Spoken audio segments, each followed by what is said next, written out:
What's up, guys? Welcome back to another video. Hope you're all doing well today. So, today, I guess you can say that the Supercross season is almost in full swing. So, this is the first test track that's been released by Stone Rider. This is the SD Factory Suspension Works test track. Now, I'm hoping that you guys can agree with me on this, because as you can see on the track, there's 3 or 4 lines. I've done a couple laps practicing before starting this video.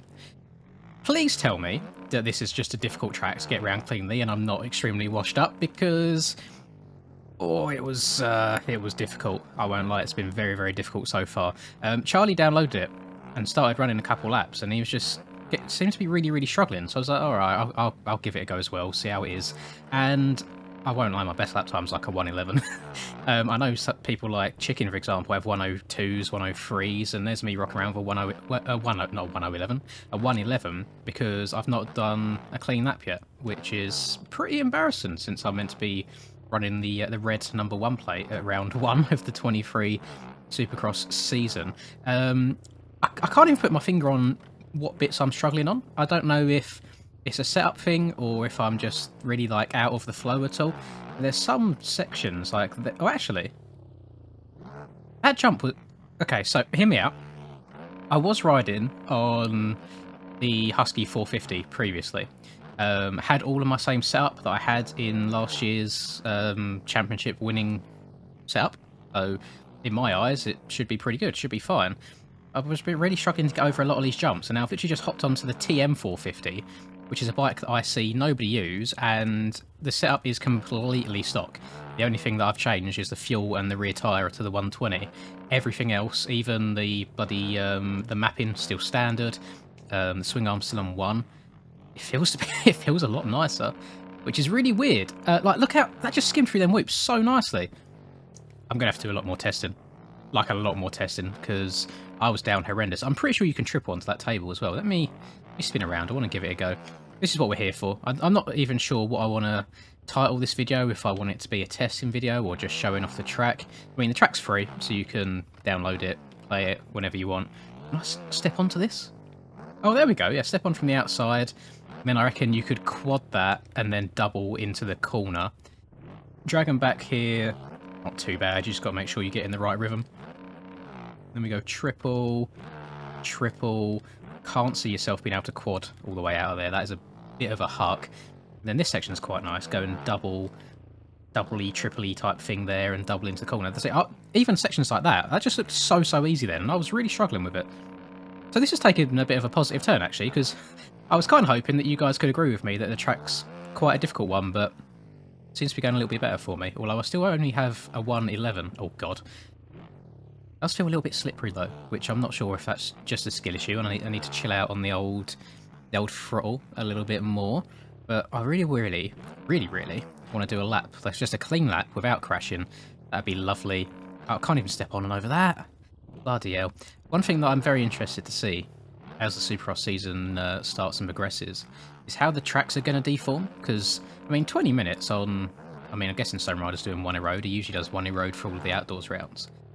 It's going to be interesting to see how it all forms, because I'm on 2 deform right now, so it's not even loads, but as you can see, I've got about 4 or 5 like tyre tracks in each corner, and it is digging pretty damn deep. So I'm interested to see if it's going to make things really difficult to clear, or if it's going to go through a bit of a rough patch, maybe a couple laps into the race, and then get easier as it goes on. Only time will tell there. I suppose... I don't know if anyone's like put these up on a big survey. I know usually the Ace Moto guys they'll probably put it up at some point, and I'll keep an eye on the online lobbies. I did want to join a lobby for this video. However, the one that I joined had just started a race, and there was only like 10 people. There wasn't any names in there that I recognised, and it was about 5.5 minutes plus a lap to go. And I just didn't really fancy sitting there and waiting that long. When I've got an idea in my head, I just want to go and do it straight away. Can you step onto the second tabletop here?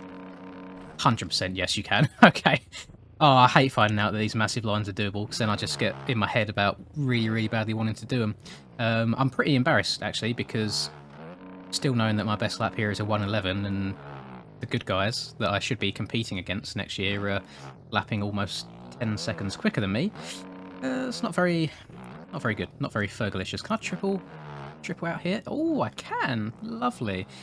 I mean, I'm caught in two minds because I want to kind of do some testing on all these different bikes, see what works, what doesn't work, and really prepare for outdoors, really prepare for indoors and go in there really confident and happy with my setup and how I'm riding. It sounds really sad talking about a video game like this, but it means a lot, at least to me. I mean, my bloody YouTube career is kind of built on the prospect of me being decent at a video game, which I suppose is why a lot of you people watch, to try and learn things here and there. Also, apologies that I've still not got the controller overlay working. I'm not sure what's wrong with it. It just seems to be a bit bugged, so I'll try and do some more fixing. After this, actually, I'll try and do a little bit more fixing, see if I can get it working again. But I want to go in comfortable, because at the end of the day, someone's got to win. Like, even if you go in feeling a bit rough and all over the shop, someone is going to win the race, so why not? Oh, that was a bit of a stretch. Why not let it be me? Although I do think that the red plate and the number one is going to be a little bit heavy, especially this season. It's going to be so stacked, and I'm thinking of, so obviously I streamed every round last season. I'm going to stream every round again for EU 450s, and then I might just be doing one of the coasts on the 250 side of things for NA. So if that is the case, I'm just going to record those and upload those to the channel as well. Someone did mention the other day that they wanted me to record my races again, but I don't know. I don't know if there's any point in me streaming and recording and re-uploading them, because the entire stream's there just to go and watch back. But with the NA races being so late, I wouldn't be able to stream those because I don't want to be an arsehole and keep everyone in the house up. So I will most likely just record them, I think. But yeah, let me know if you want to see those. And the reason that I'm doing 250s for NA is obviously, one, because the season is half the length, with it being split coasts for a change, for the first time ever in MX bikes, actually. And then also the 250 races will just finish sooner, because I'm going to be honest, I really don't want to be staying up until 5 AM just doing MX bikes races. It's not a bit of me. It doesn't interest me. I literally cease to function the next day. It's like I need sleep. I'm such a bad person when I'm running on like 4 or 5 hours sleep as well. My body doesn't work properly. Boing. Oh, that was a really nice accidental bounce. I don't know if you can quad in midsection there now, because I got quite a good downside on the triple before that, and I just didn't get anywhere near close, which is a shame. But maybe I need to ask some people to just record their laps around here and show it off, because I've not done a lap with all clean lines, so that's probably why I'm on a 109 still. Can't even step onto there, jump off. Oh, it's bad. It's so bad. I'm sorry. And I'm not saying that the track's bad at all either. I mean, the track is a little bit difficult. I can't lie. There's some spots I would change ever so slightly. These whoops, oh, absolutely destroy you when you get to the end of them. But I have been hitting them a lot cleaner than I was earlier, at least. So proves that setup does do something, even if it shows that the stock is better than whatever mess I'd created. I feel like some of the jumps are a big old stretch. I imagine the 250 guys aren't going to be loving life too much. Oh god, I'm not getting over this, am I? Boing. Go on, land it, fakey. Lovely jubbly. And then I find that the on-offs, so like the tables, the step-offs could be just a tiny bit bigger, in my opinion, because they are a big old stretch. Got to do a proper little seat bounce and dab the brake to get the back wheel up and over. And then I'm not sure what Stoney's done in regards to traction.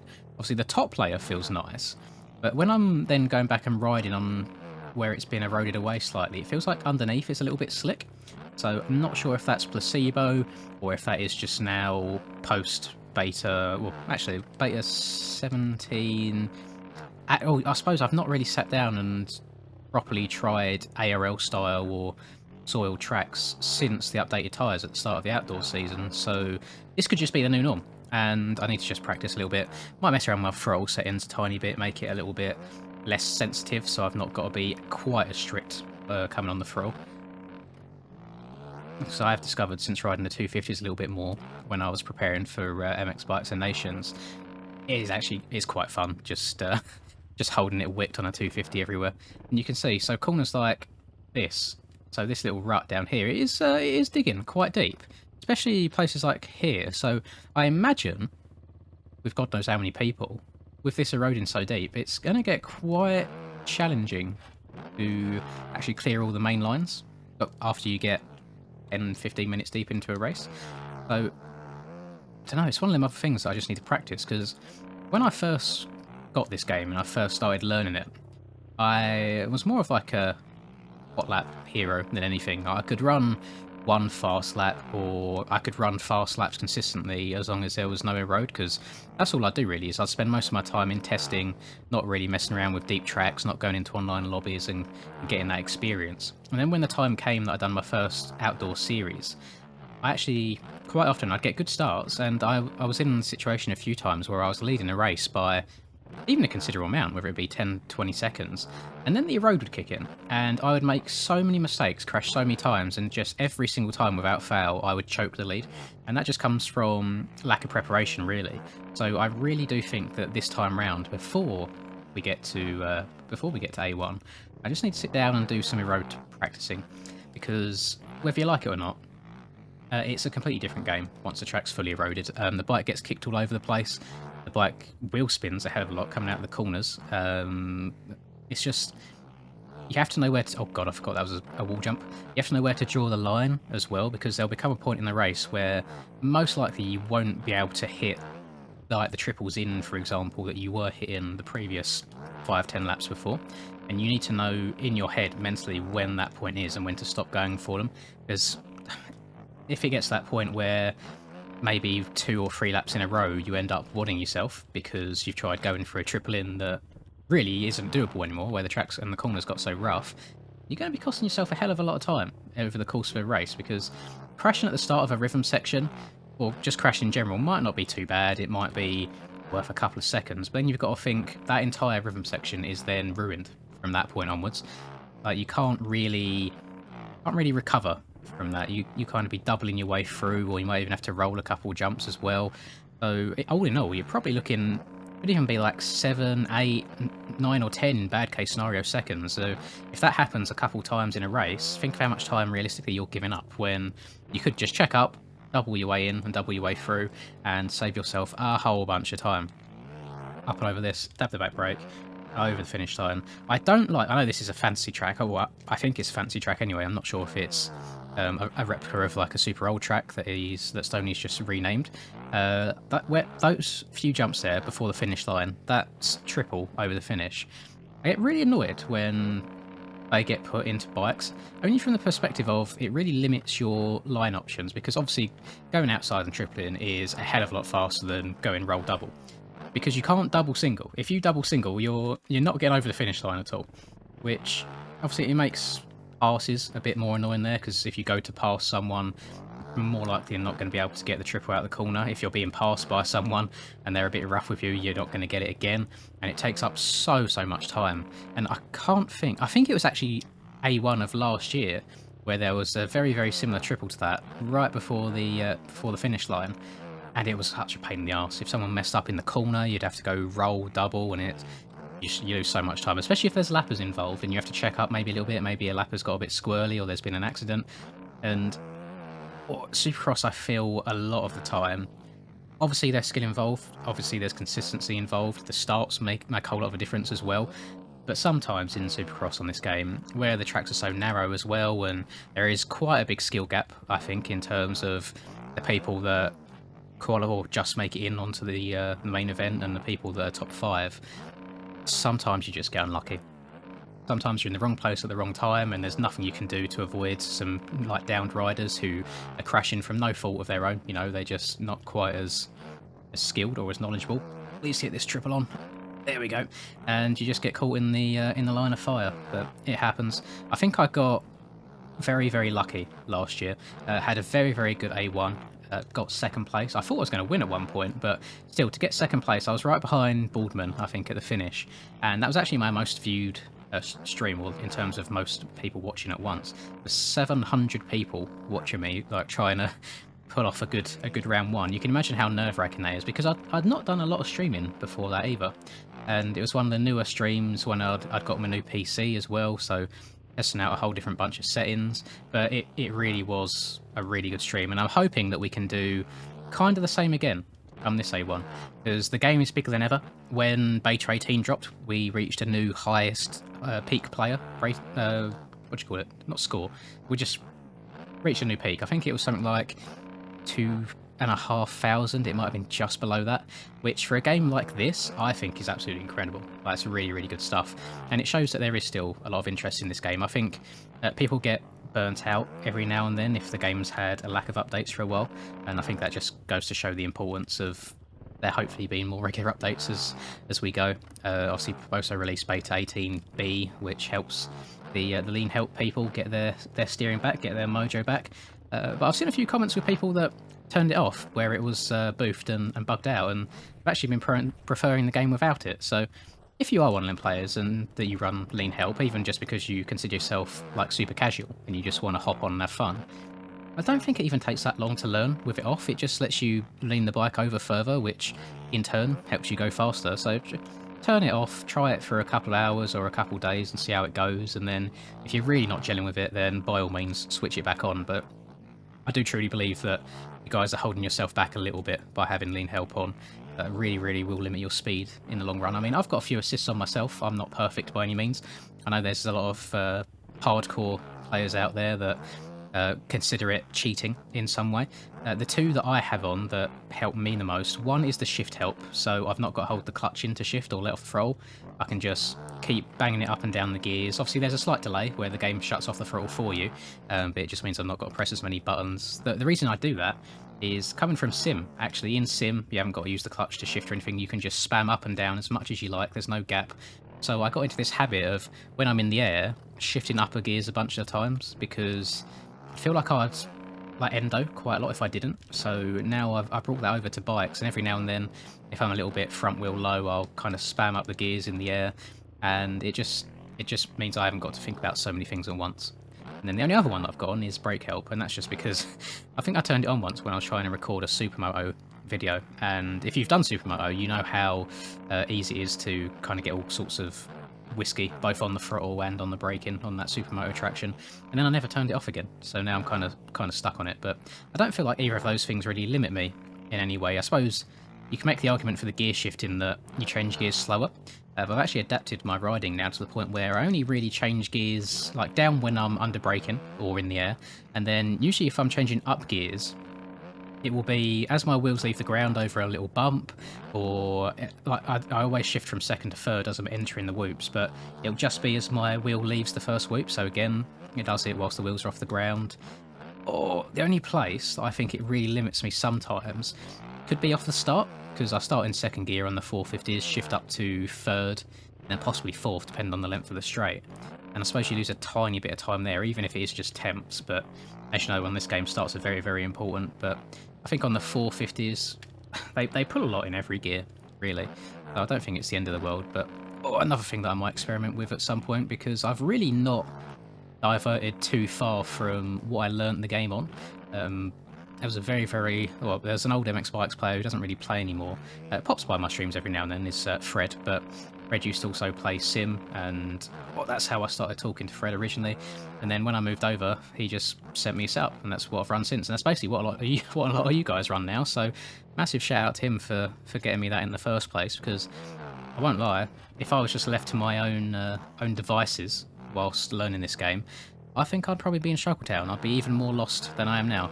Probably as lost as when I try working out what different setups do. Is that a lot? It's not bad. It's not great either. I thought I'd try going step over and see what that leads to. But all in all, I tell you what, even though I feel like I've been doubling my way around for most of this video, so I do apologise if it's been a little bit frustrating, but I always find it hard to try and go really, really fast whilst talking at the same time, but it is what it is.